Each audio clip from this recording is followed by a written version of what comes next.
Meus irmãos, eu me chamo Valdir Alcântara, eu sou pastor da Igreja Batista Zona Leste atualmente, também estou atuando na presidência da Ordem dos Pastores Batistas do Brasil, secção Piauí. Eu sou casado com a Nilciane desde 9 de fevereiro de 2001.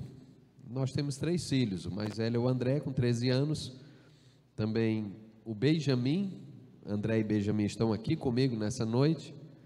O Benjamin tem 10 anos, nós temos o Lucas, que tem 6 anos, que nós deixamos na casa de uma irmã. Hoje a minha esposa está num treinamento em Fortaleza com o Ministério Infantil lá da igreja, junto com algumas irmãs do Ministério Infantil, num treinamento em Fortaleza, por isso não pôde vir. Mas nós trazemos um abraço da Igreja Batista da Zona Leste a essa igreja co-irmã nossa, com 41 anos, pregando e proclamando a verdade de Deus ao mundo. Essa igreja é celeiro de pastores, essa igreja é celeiro de igrejas, e Deus tem muito utilizado essa igreja e vai continuar utilizando essa igreja no nome de Jesus. Eu me sinto privilegiado em pregar aqui novamente e glorifico o nome do Senhor, porque essa igreja está continuando o seu processo de proclamação da verdade ao mundo. E fiquei muito feliz com o convite, muito obrigado. Eu queria, à luz do que a Bíblia diz, refletir com os irmãos sobre esse tema, que é o tema geral da Convenção Batista Brasileira, e traz para nós muitos ensinamentos do texto que é utilizado como divisa, que eu queria, por favor, pedir que você abrisse a sua Bíblia nesse texto. Está na segunda carta de Paulo a Timóteo, no capítulo 2, e nós vamos ler inicialmente apenas o versículo 15, que é o versículo base para essa mensagem de hoje e de amanhã. Hoje abordarei apenas 2 aspectos e depois nós vamos poder amanhã refletir um pouco mais. Quero saudar também os pastores que aqui estão presentes. Cadê os pastores aqui? Tenho visto pastores e obreiros aqui presentes. Deus o pastor Jair ali, Deus abençoe. Santo de Jesus, Deus te abençoe, bom te ver. Esses dias esse santo estava me ensinando a fazer o nó de caminhoneiro, viu? Pastor sabe de tudo, né? Meus irmãos, o que diz esse texto que nós leremos? Procure apresentar-te a Deus como aprovado, obreiro aprovado, como quem não tem do que se envergonhar, como alguém que não tem com o que se envergonhar. Traduzindo, como quem não passa vergonha, nem diante dos outros e nem diante de Deus, já que o texto está dizendo, procura apresentar-te a Deus aprovado, mas também que maneje, que trabalha bem, corretamente com a palavra da verdade. Vamos orar, meus irmãos. Senhor, no nome de Jesus, nós somos muito agradecidos pela Tua palavra, porque ela é viva, ela é eficaz, ela é suficiente, ela é santa, ela é instrumento do Senhor nos nossos corações e nas nossas vidas e na vida da Tua igreja. Então que essa noite ela faça o trabalho para o qual o Senhor a enviou novamente nos nossos corações, no nome de Jesus, amém. Amém. Esse texto, irmãos, ele está dentro de uma narrativa bíblica, e a narrativa bíblica tinha o seguinte contexto: o apóstolo Paulo estava preso. Ele estava preso agora pela segunda vez. Dessa vez a prisão dele não era mais com as características da primeira. Na primeira prisão dele, ele ficou preso em prisão domiciliar. Ele evangelizou os guardas pretorianos. Ele recebia visitas na prisão, que era uma casa alugada. Ele continuou levando o evangelho. Mas agora era o tempo do imperador Nero, e uma grande perseguição foi empreendida contra os cristãos. E o apóstolo Paulo foi lançado numa prisão, agora diferente. Agora era uma prisão terrível. Os dados históricos dizem que era uma prisão úmida, gelada, sem conforto. E o apóstolo Paulo tinha convicção que dali ele não sairia mais vivo. Então ele escreve essas cartas a Timóteo, que estava pastoreando uma igreja em Éfeso, e orienta Timóteo sobre uma série de coisas que precisavam ser proclamadas. E nesse texto em específico,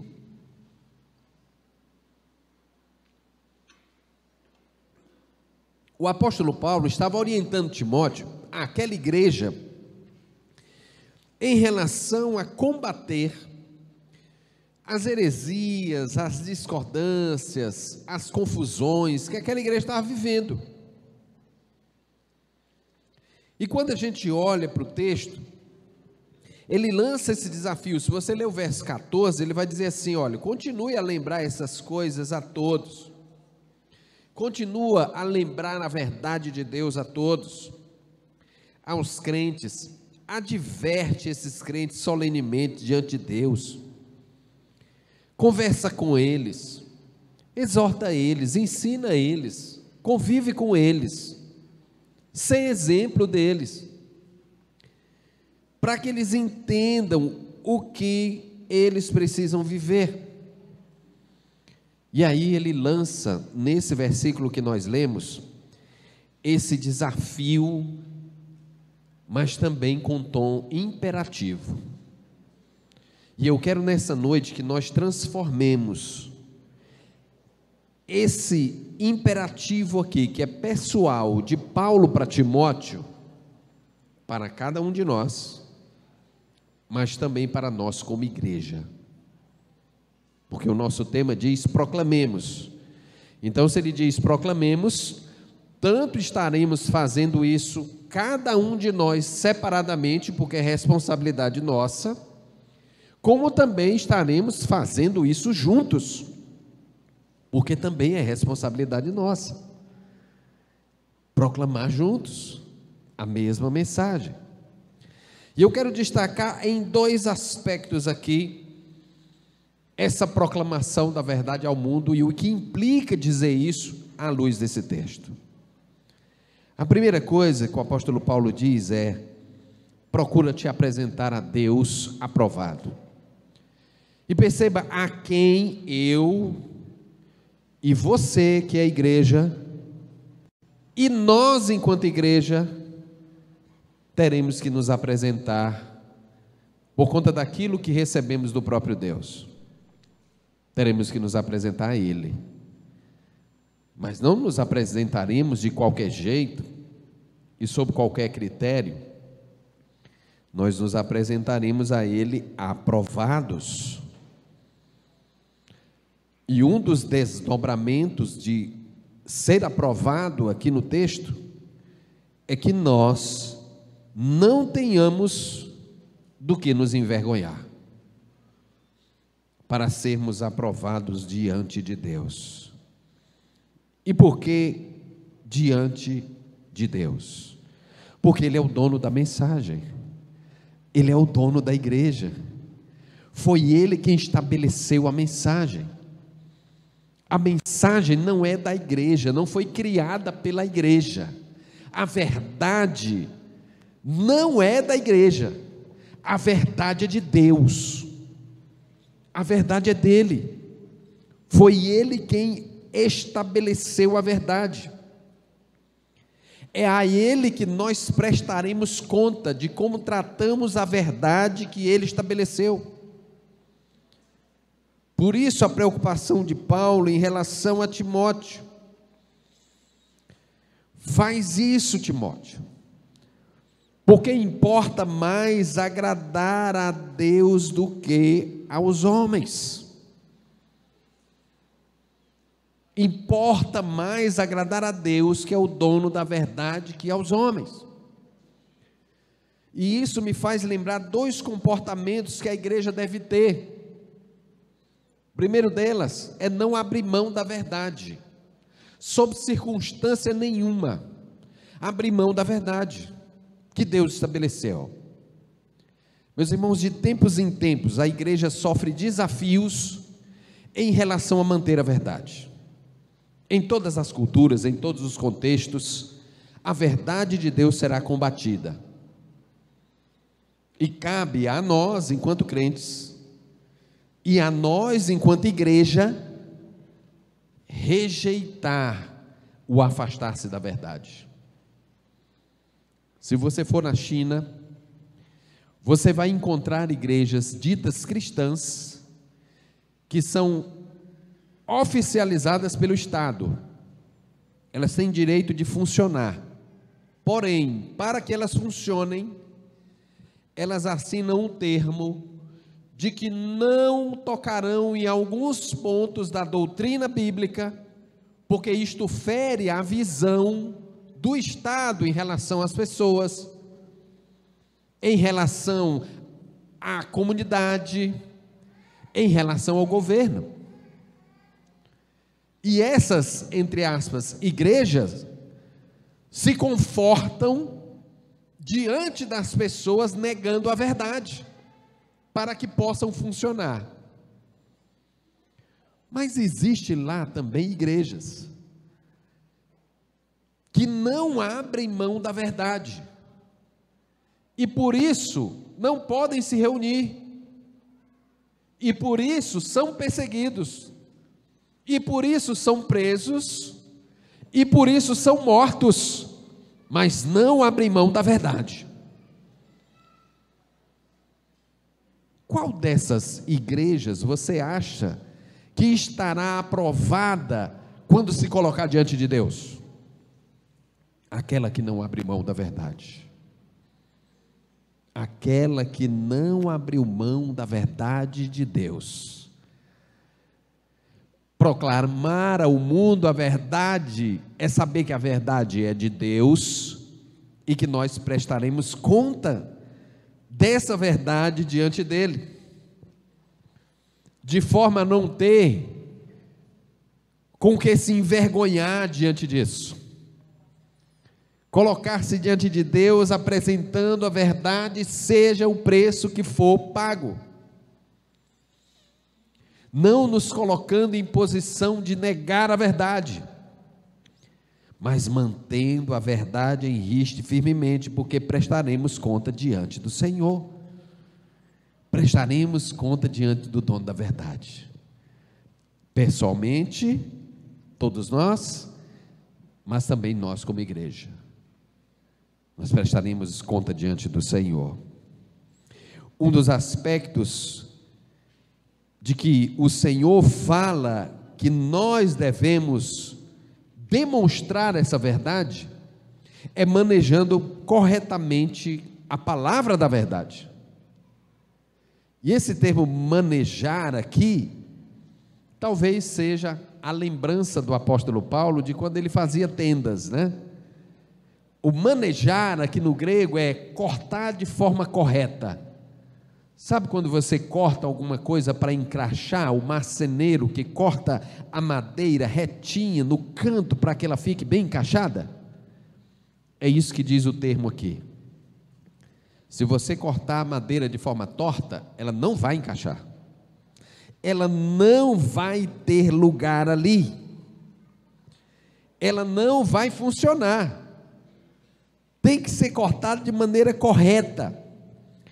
A palavra da verdade aqui trazida como desafio do apóstolo Paulo a Timóteo, ele traz alguns desdobramentos para que Timóteo desenvolvesse.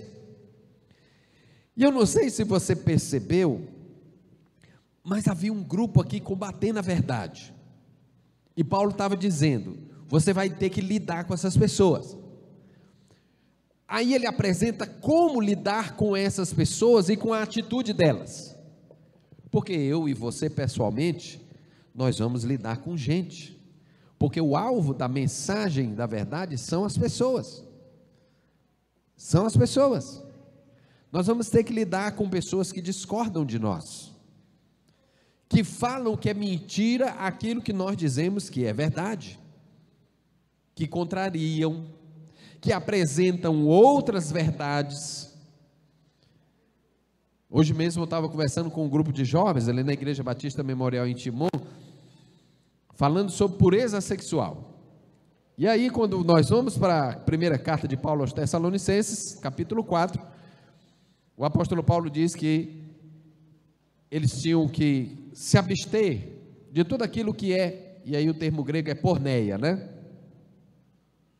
O termo porneia seria os relacionamentos sexuais fora da vontade de Deus. Por que ele estava dizendo isso? Porque no contexto da Tessalônica havia um conceito de viver essa área da vida. As pessoas viviam livremente, elas viviam de qualquer jeito, homem com homem, mulher com mulher, homem com criança, era um absurdo, mas eles entendiam que ali era a verdade deles. Aí chega os crentes, ouvindo o evangelho, e a verdade de Deus diz: não, mas não é assim que Deus estabeleceu. Lá no Gênesis ele estabeleceu homem e mulher, e ele disse que o homem e a mulher se uniriam, sairiam da casa dos seus pais, se uniriam, e eles seriam um só. Foi isso que Deus estabeleceu. Essa é a verdade. Nós não vamos nos amoldar a outra coisa porque vocês vivem assim. Nós vamos pregar a verdade, nós vamos revelar a verdade ao mundo, e fazendo isso, nós vamos mostrar diante de Deus a responsabilidade que Ele nos deu, e queremos ser aprovados por Ele, não para a nossa glória, porque nem eu nem você temos glória diante da verdade. A glória por proclamação da verdade não é da igreja, a glória é de Deus, é para a glória dele. O próprio apóstolo Paulo, que escreveu essa carta, fala em 2 Coríntios, no capítulo 10, versos 17 e 18, da seguinte forma: contudo, quem quer se gloriar, glorie-se no Senhor, pois não é aprovado quem a si mesmo se recomenda, mas aquele a quem o Senhor recomenda, porque a verdade é dele, não é da igreja. Então a glória para a defesa da verdade não é da igreja, é de Deus. Quando defendemos a verdade, quando amamos a verdade, quando proclamamos a verdade, o fazemos para a glória de Deus. E aí o apóstolo Paulo diz: e como, Timóteo, você tem que fazer isso? Perceba que o apóstolo Paulo usa várias vezes aqui o termo evite. Ele diz no verso 16: evite conversas inúteis, conversas profanas. Evite, porque quando vocês prosseguem com essas conversas, cada vez mais a impiedade toma conta de vocês. Havia um grupo de pessoas ali, naquela igreja, que combatia a verdade da ressurreição. E tem dois pontos aqui que os estudiosos apresentam como sendo essa discordância que eles tinham. A primeira deles era entendendo que quando Jesus falou da ressurreição dos mortos, era algo simbólico, não tinha a ver com a volta dele. Então, o cristão não precisava esperar a ressurreição, porque ele já havia ressuscitado em Cristo ali na vida dele e era suficiente. Então ele não ia mais prestar conta.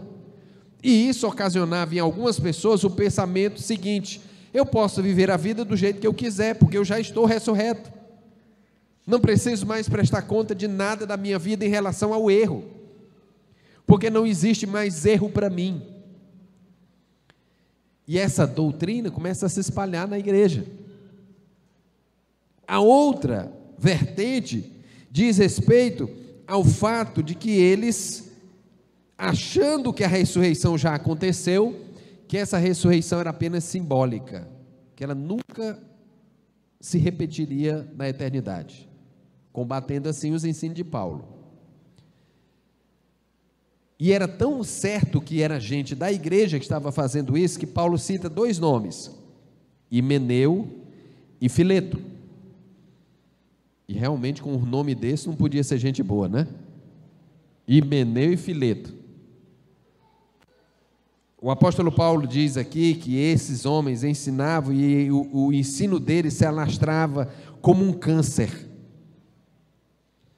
Mas o apóstolo Paulo relembra Timóteo o seguinte: Timóteo, evita essas conversas inúteis, evita essas discussões, não dá ouvidos a essas coisas, porque você vai prejudicar o corpo de Cristo num outro ponto, na convivência do corpo de Cristo.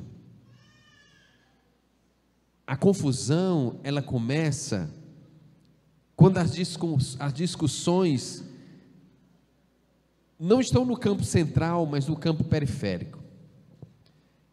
É a igreja achando que a igreja tem que ser do jeito de cada pessoa.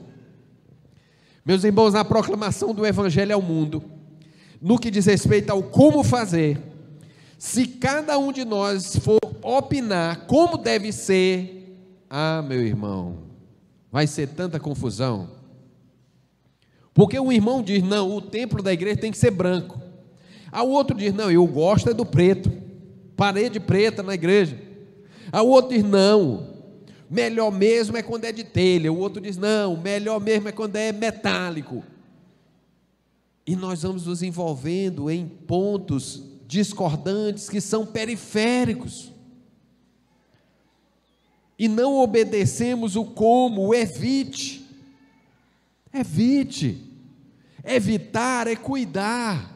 Para que nós nos mantenhamos proclamando a verdade, nós precisamos defender um princípio da verdade, que é o princípio da unidade da igreja.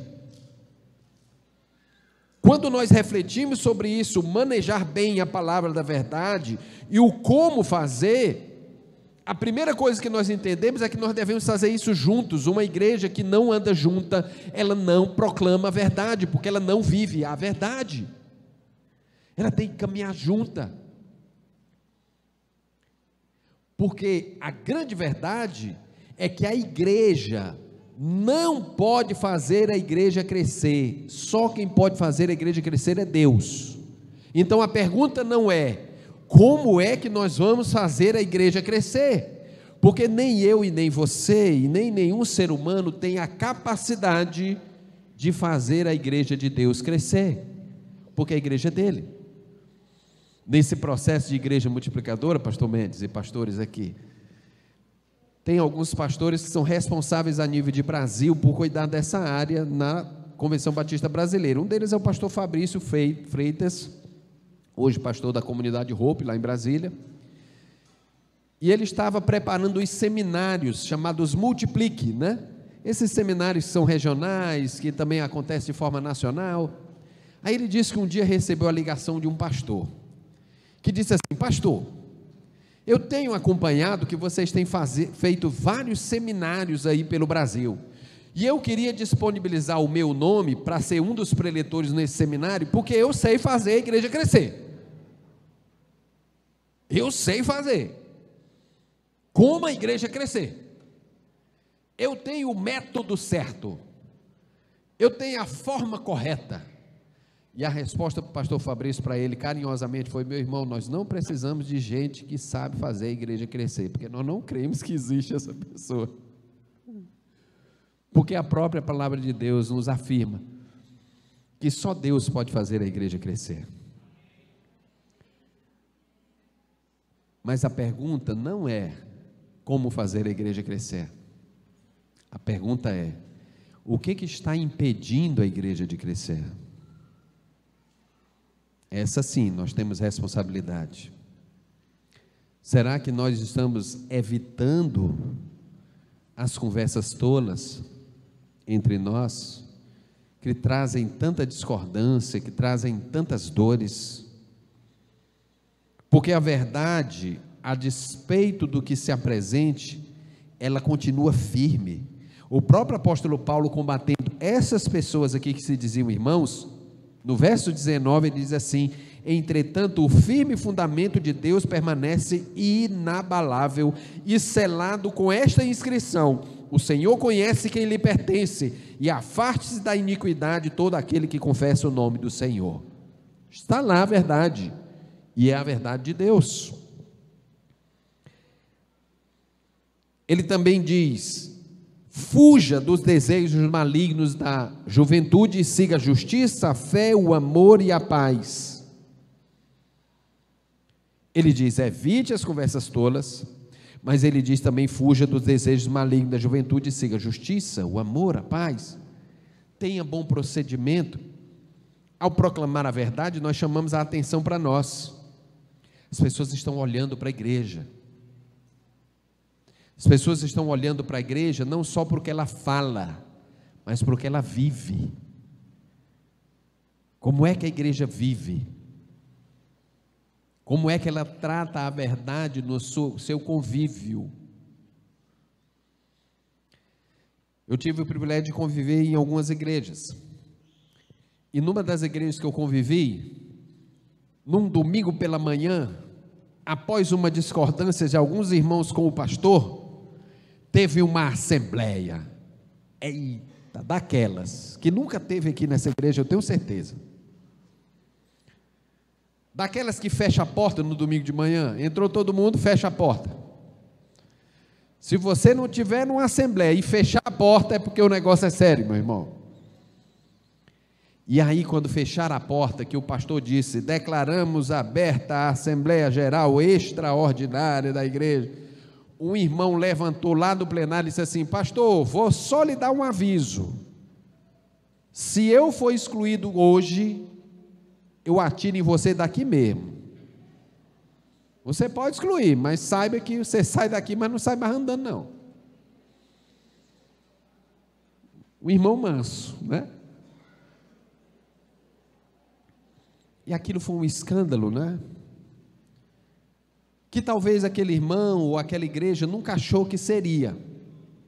Mas aí eu, recém-convertido, doido para proclamar a verdade do Evangelho, porque acontece isso no primeiro amor, né? A gente fica maravilhado e a gente quer compartilhar. Estava compartilhando o Evangelho com a mãe do meu melhor amigo. Eu estava compartilhando o Evangelho com ela, dizendo para ela: a verdade do Senhor me alcançou, eu mudei, eu sou um novo homem, estou congregando numa igreja. Ela falou: qual igreja? Eu falei: aquela igreja. Ela: aquela ali não vá, meu filho, nunca vá naquela igreja. Eu falei: que história é essa? Meu filho, aquelas pessoas são pessoas violentas, aquelas pessoas são pessoas incontroláveis, elas não se controlam. Eu disse: a senhora deve estar falando de outra igreja. Ela disse: eu estava lá, eu tenho uma amiga que trabalhou comigo do tribunal 30 anos, ela toda semana ela dizia: vai na minha igreja, vai na minha igreja, vai na minha igreja. Um dia eu disse: eu vou fazer uma surpresa para minha amiga, eu vou lá na igreja dela hoje. E num domingo pela manhã ela se arrumou, e quando ela chegou na igreja, quem entrou, fecharam a porta, e ela estava nessa assembleia, e ela nunca mais pisou numa igreja evangélica.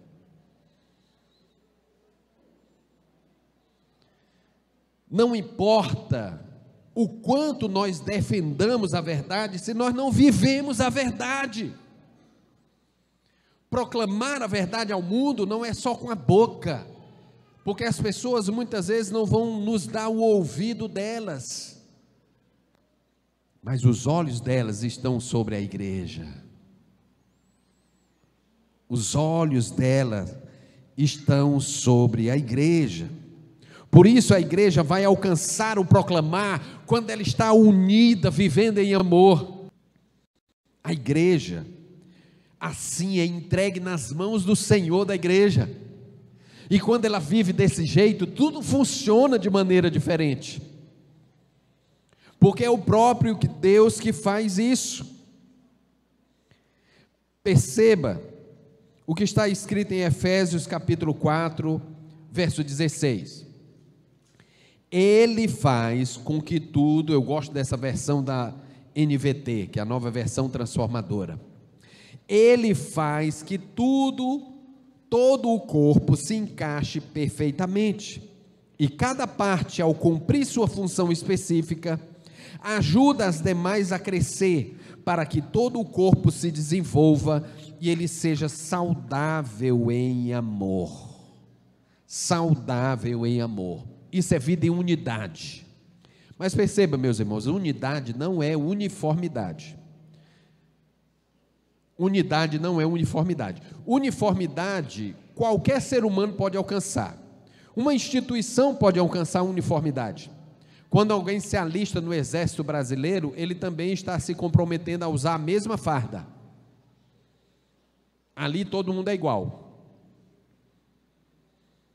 Mas com o Senhor, não é a farda que faz a diferença, mas é a diversidade do corpo, porque a representatividade da igreja, que proclama o evangelho da verdade, é um corpo. E você tem membros do corpo que são parecidos, mas não são iguais. O dedo é de um jeito, o nariz é do outro, o olho é do outro. Só Deus promove a unidade na diversidade. Essa é a ação de Deus. Ele faz tudo se encaixar perfeitamente, para que a igreja cumpra a sua função. Nós somos chamados para defender isso dentro desse organismo vivo, para que o nome do Senhor seja glorificado. Perceba que o corpo humano, tem mais de 200 trilhões de células. Cada uma dessas células, ela tem tudo que ela precisa para viver, mas ela só se desenvolve se ela estiver se relacionando com outras informações de outras células, e ali ela cresce naquele ambiente, amadurece e reproduz. É um exemplo maravilhoso de multiplicação, de crescimento, de proclamação. Porém, como corpo, a igreja só faz isso com o comando do cabeça, que é Cristo. Ele, quando plantou a primeira igreja batista de Jerusalém, ele pegou 12 homens completamente diferentes. Se você estudar bem direitinho os evangelhos, você vai ver que aqueles homens eram diferentes. Tinha uns valentes lá também, os filhos do trovão, que quando eles foram fazer um projeto de evangelismo, Jesus transforma a Samaria, a ferramenta que eles queriam utilizar, ele disse: Senhor, tu quer que eu mande de fogo lá para queimar logo todo mundo? Porque eles são tudo hereges esses aí. Bora mandar logo fogo, que aí já facilita logo, queima logo a metade. Os que querem se converter, se convertem. Os que não querem, fogo neles.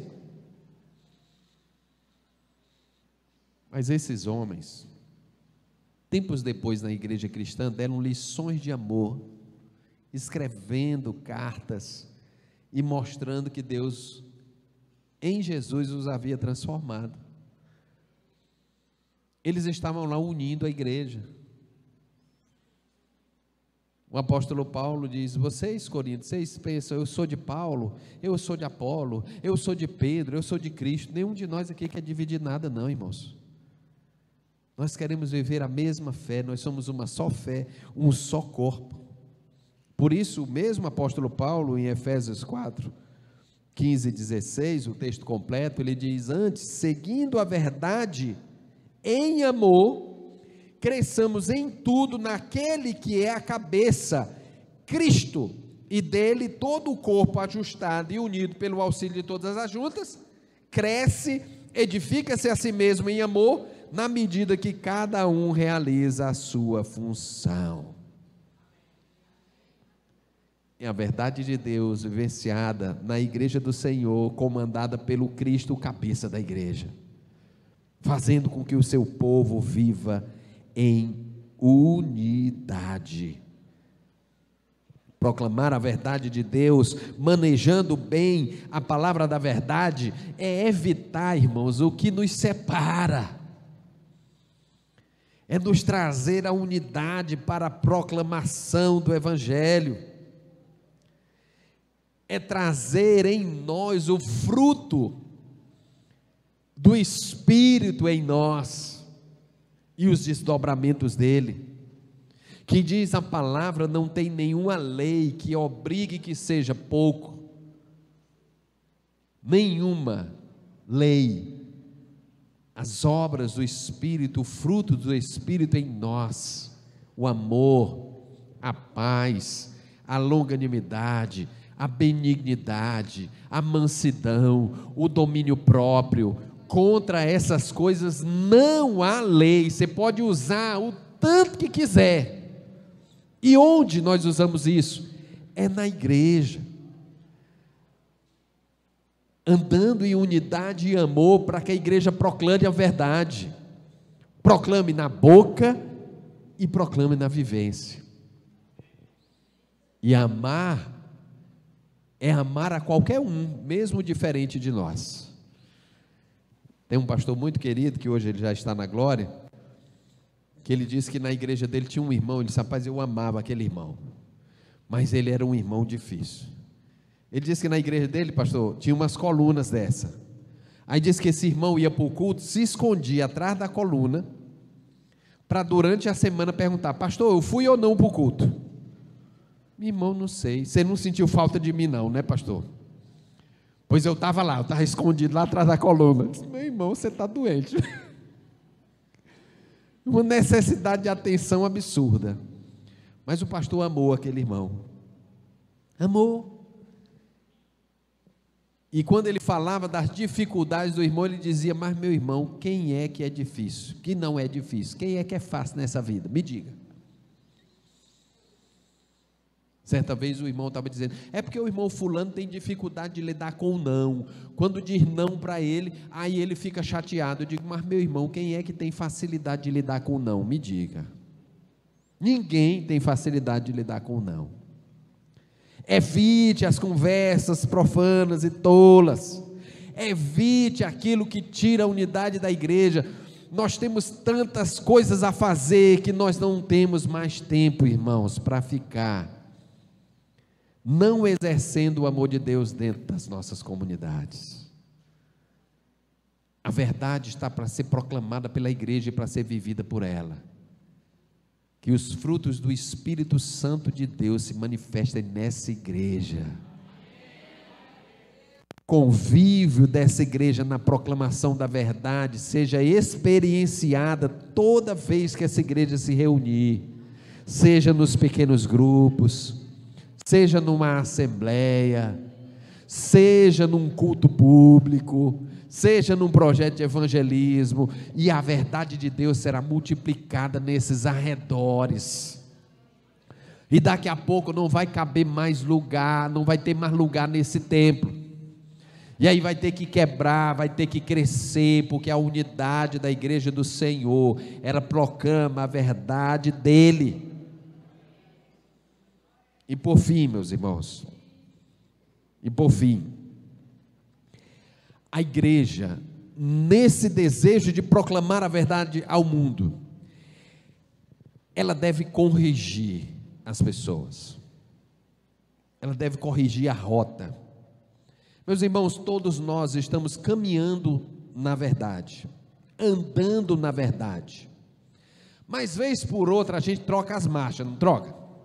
Vez por outra a gente se atrapalha, porque nós somos imperfeitos.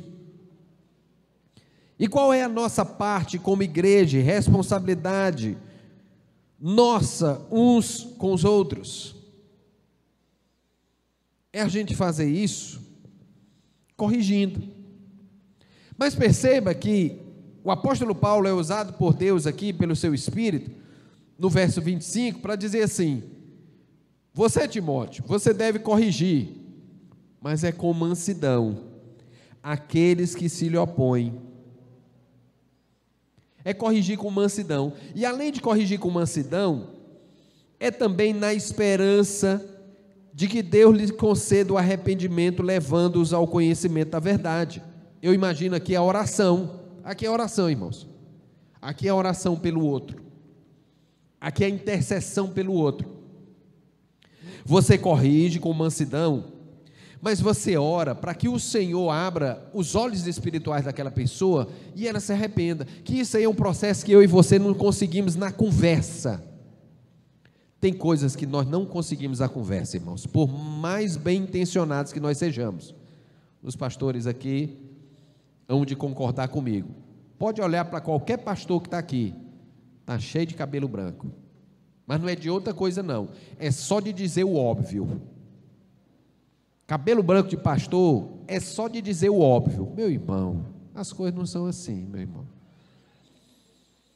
Nós tivemos um problema lá no Ministério de Louvor, entre dois irmãos do Ministério de Louvor da nossa igreja, porque um irmão fez uma colocação e o outro entendeu de outra forma. A colocação do irmão foi: irmão, você não precisa tocar o violão e cantar, pode ficar só na voz, porque tem um irmão aqui que ele toca melhor do que você. Quando você toca e canta, você tira a oportunidade dele de tocar. Então, meu irmão, fica só cantando. Ele entendeu assim: você não sabe tocar violão. Ele entendeu que o irmão estava dizendo para ele: você não sabe uma nota no violão. E nós passamos de 7h30 da noite, 19h30, até quase 23 horas, o irmão tentando explicar para o outro, dizendo: meu irmão, o que eu disse é que tem um irmão que ele toca muito bem violão, e que você não precisa tocar e cantar. Você pode cantar e o outro vai tocar. Quando deu 22h30, ele: eu entendi, agora eu entendi. Você está dizendo mesmo que eu não sei tocar violão. Pois está bom. Falei: irmão, agora é só orar, para que o Senhor mude o coração do irmão, e lhe dê um entendimento do que aconteceu, e de como deve proceder. Por isso a igreja do Senhor deve caminhar desse jeito. Nós corrigimos à luz das Escrituras, e aí oramos para que aquela pessoa, ela tenha a verdade de Deus, ela seja levada pelo próprio Espírito a reconhecer. Meus irmãos, como é lindo a arte do crente convertido de desdizer o que disse, quando isso não vem das Escrituras. Como é lindo alguém se arrependendo e promovendo uma conciliação, uma reconciliação. Isso é verdade de Deus pura. É verdade de Deus, assim, pingada pelo Espírito Santo de Deus. Porque diz a palavra de Deus que bom e maravilhoso é que os irmãos vivam em união. É bom, irmãos. É tocante, porque a verdade de Deus avança. Então, ele diz assim: corrija, mas corrija com mansidão, corrige em oração, porque tem uma verdade a ser proclamada, e o tempo urge, irmãos. Talvez, em poucos anos, irmãos, isso que nós fazemos aqui num sábado à noite, com uma estrutura, com um microfone, não exista mais. Talvez uma perseguição chegue, de forma prática, visível, física. E se nós não estamos conseguindo proclamar com todo esse arcabouço que o Senhor nos deu, por causa das nossas próprias diferenças, como é que nós vamos fazer isso agora, obrigatoriamente separados uns dos outros fisicamente? Que grande desafio nós temos para proclamar o Evangelho nesse tempo, irmãos. Mas para isso, nós devemos corrigir os outros com mansidão, não guardar nada no nosso coração que nos impeça de viver comunhão e comunidade. Para finalizar, só um exemplo, irmãos. E aí a palavra aos pastores e líderes aqui, né? Também. Recentemente eu assumi a Ordem dos Pastores Batistas do Brasil, a secção Piauí, e aí, assim, nós temos vivido um grande desafio de colocar esses pastores em unidade, né? É um grande desafio, E aí, todas as vezes que a gente empreende alguma coisa, me parece a nível convencional, a nível de união de igrejas, sempre alguém está botando uma barreira, uma dificuldade para que aquilo não aconteça, me parece que fantasiando que isso não pode acontecer, que nós não podemos viver em união, que nós devemos viver um de um lado, outro do outro, sem ter comunidade, e aí perdemos força, porque o mundo se reúne, irmãos, o mundo vai, eles dão o braço um ao outro, porque eles têm um interesse só que o interesse deles não é digno, não é santo como o nosso, que é proclamar a verdade de Deus. E aí estávamos lá falando de alguma coisa, e um levantou assim: sim, você está defendendo aí os nossos processos convencionais, e a Juerp? E a Juratel? Meu irmão, tem gente aqui que não vai saber nem do que eu estou falando, que isso acho que tem mais de 30 anos, que aconteceram alguns problemas com a Juerp, que era uma instituição batista. Meus irmãos, isso tem mais de 30 anos, ainda hoje tem gente parada no que aconteceu lá na Juerp, você acredita? Não tem mansidão, parou no tempo, porque a falta de unidade, ela provoca isso, ela cala a verdade de Deus. A verdade de Deus, nesse mundo, ela deve acompanhar a historicidade da igreja. Essa igreja tem 41 anos,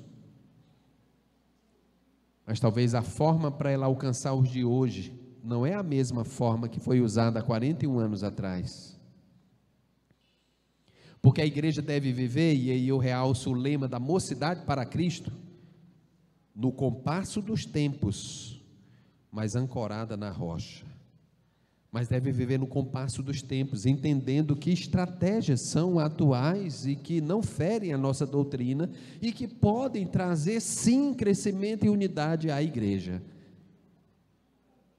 porque a igreja não é da geração passada, a igreja não é da nova geração, a igreja é de Jesus, o dono da verdade, e Ele nos comissionou para isso.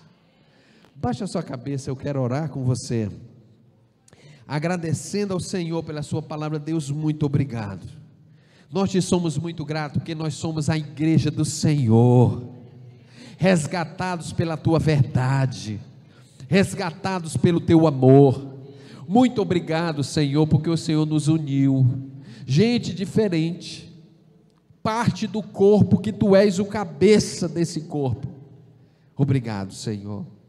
Nos ajuda, Deus, a buscar tão somente a tua aprovação. Cada um de nós, prostrados aos teus pés, para sermos aprovados por ti, não trazendo glória a nós mesmos, não trazendo glória à igreja, mas glorificando o dono da igreja. Nós te pedimos, Senhor, nos dá sabedoria, a sabedoria do Espírito que deu a Paulo, para que ele exortasse Timóteo, para que assim nós possamos manejar bem a palavra da verdade, trabalhar bem com ela, cortar as peças de maneira que se encaixem no tempo em que nós vivemos, a cada desafio proposto, a cada trato que teremos que ter uns com os outros, para que a verdade do Senhor seja manifesta em nós, pela nossa unidade, porque o Coliseu não parou a igreja, Senhor, nada parou a igreja do Senhor, os leões não pararam a igreja do Senhor, a perseguição não parou a igreja do Senhor, porque ela está fincada e alicerçada em Jesus, que é a verdade. Por isso eu te clamo por essa igreja, Senhor, 41 anos, eu sei que essa igreja tem passado grandes desafios, mas o Senhor está trazendo um novo tempo para essa igreja, um tempo de unidade, um tempo de uma visão, de levar e proclamar a verdade ao mundo. Ajuda os meus irmãos, Senhor, traz sobre eles a direção do teu Espírito. Eu clamo e oro agora pelos pastores que aqui estão, que suas igrejas estejam, ó Pai, respeitando e amando seus líderes como a tua palavra orienta, que elas estejam unidas com eles na missão de proclamar a verdade, para que no nome de Jesus o teu nome seja glorificado no meio de nós, e a verdade que nós falamos seja comprovada pela nossa vivência. Eu coloco tudo isso diante do Senhor, porque eu confio em Ti, Senhor.